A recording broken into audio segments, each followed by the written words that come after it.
سر یہ basilica system کیا ہے؟ مطلب باسیلیکا سسٹم جو ہے یہ اصل میں ایک پانی کا حوض ہے انڈر گراؤنڈ، یعنی کہ اس وقت یہاں تو یہ سمندر سے پانی لے کر آتے تھے، آٹومیٹک پانی آتا تھا، تو جو لوگ آیا صوفیہ عبادت کرنے کے لیے جاتے تھے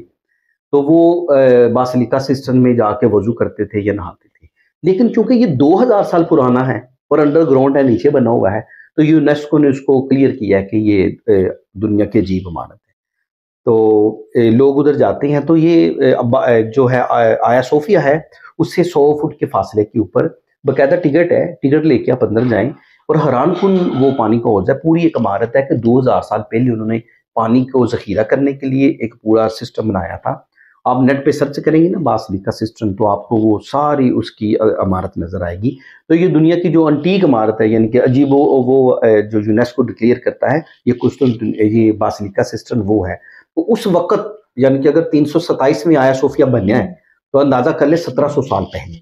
1700 سال پہلے لوگ ادھر پانی کا جو استعمال تھا وہ تھا کہ پانی سمندر سے آتا تھا، وہ وضو کرتے تھے، نہاتے تھے اور آیا صوفیہ میں عبادت کے لیے جاتے تھے۔ اچھا حکیم صاحب، آپ نے اتنے ممالک کو وزٹ کیا ہے اور ٹرکی کا بھی آپ ذکر کر رہے ہیں، تو حضرت ابو ایوب انصاری جو ہیں یہ بڑا جانا پہچانا نام ہے، آپ جانتے ہیں، اور ٹرکی سے ان کی بڑی مماثلت ہے، بہت ساری چیزیں محبت ہے۔ تو یہ اب آڈینس جو سن رہی ہے وہ انتظار کر رہی ہے کہ آپ ان کے بارے میں ذرا وضاحت سے بتائیں، کیونکہ اس کے بارے میں مختلف لوگوں کو مختلف قسم کی انفارمیشن ہے، تو آپ کیونکہ وہاں جا چکے ہیں اور آپ وہاں پہ ایکسپلور کر کے آئے ہیں، تو اس پہ ذرا پلیز۔ میں اللہ کا کرم ہے کہ 3 دفعہ گیا مزار پہ حاضری دینے، اور بطور مسلمان پاکستان کے علاوہ بھی پوری دنیا سے کوئی جو جائے گا ترکی اور استنبول جائے اور وہ حضرت ابو ایوب انصاری یا دیگر صحابہ کے مزار پہ نہ سلام کر کے آئے تو ایسا ہو ہی نہیں سکتا۔ اس لیے ابو ایوب انصاری کے مزار پہ ہر وقت رش رہتا ہے۔ اچھا، رش وہاں پہ ایسے ہی ہوتا جائے یہاں مزاروں پہ؟ بہت رش ہے، بہت رش ہے کہ طیب اردگان بھی اسی محلے میں رہتا تھا نا، تو طیب آپ نے دیکھا جب ہم ادھر ازبکستان میں جیسے مزار نما ہے حضرت امام بخاری، وہاں کوئی رش نہیں تھا، لیکن یہاں پہ آپ بتا رہے ہیں کہ بہت رش۔ دیکھیے وہ امام بخاری تو ایک ہمارے لیے بہت بڑی ہستی ہے، لیکن ابو ایوب انصاری کیونکہ صحابہ تھے تو ان کا معیار یہ اوپر ہاں جی اوپر تھا بہت۔ حضرت ابو ایوب انصاری سے محبت اس لیے بھی ہے نا، جب نبی پاک جو تھے وہ مکے سے مدینہ گئے تو لوگوں نے استقبال کیا کہ آپ ہمارے گھر آئے، ہمارے گھر آئے، ہمارے گھر۔ ہاں جی، تو نبی پاک نے فرمایا تھا میں اس کے گھر جاؤں گا جہاں قصوہ بیٹھے گی، تو قصوہ اونٹنی کا نام تھا، تو یہ چلتے رہے تو قصوہ ان کے گھر جا کے بیٹھے۔ تو تاریخ میں لکھا ہے کہ جو حضرت ابو ایوب انصاری تھے وہ موچی تھے۔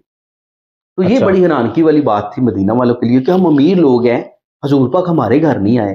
تو قصوہ جو تھی وہ ابو ایوب انصاری کے گھر کے باہر بیٹھ گئے تھے۔ اچھا، اس لیے ان کے گھر گئے۔ اس کا مطلب ہے کہ اس دور میں بھی ذات پات کے متعلق لوگ بڑا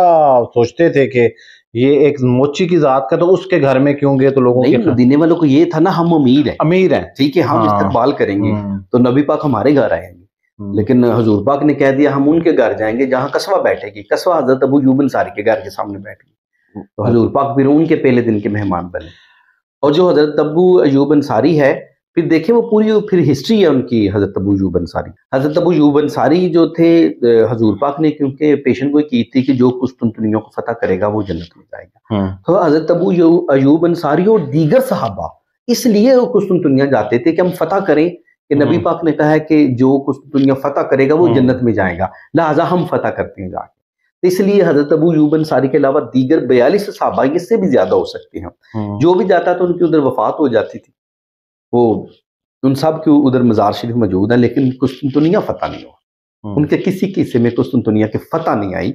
تو اس لیے حضرت ابو ایوب انصاری جو تھے یہ پہلے صحابی تھے جو ادھر گئے۔ حضرت ابو ایوب انصاری یہ صحابی رسول واحد تھے جن کی وجہ سے پورا جو قسطنطنیہ ہے، یہ جو ترکی استنبول ہے، یہ ان کی وجہ سے مسلمان ہوئے۔ اچھا، یہ تو بڑا اعزاز ہے جی۔ ہاں، یہ ان کی وجہ سے مسلمان ہوئے تھے، اور جو حضرت جو ابھی کا طیب اردگان صاحب ہیں یہ ان کے محلے میں پیدا ہوئے تھے، اس لیے جو طیب اردگان ہے یہ آج تک 20 سال سے ترکی کا صدر ہے، 23 سال سے، تو یہ سمجھتا ہے کہ یہ ان کی فضیلت ہے، ان کی دعاؤں کی وجہ۔ اور یہ بات بھی اسلام کی جو ہے ٹرکی میں انہوں نے جب پہلا انہوں نے سپیچ کی تھی، میرے خیال میں تو طیب اردگان نے، وہ اسلام کے اوپر سپیچ کرنے کی ہمت بھی انہوں نے کی تھی، یہ جو پچھلا سارا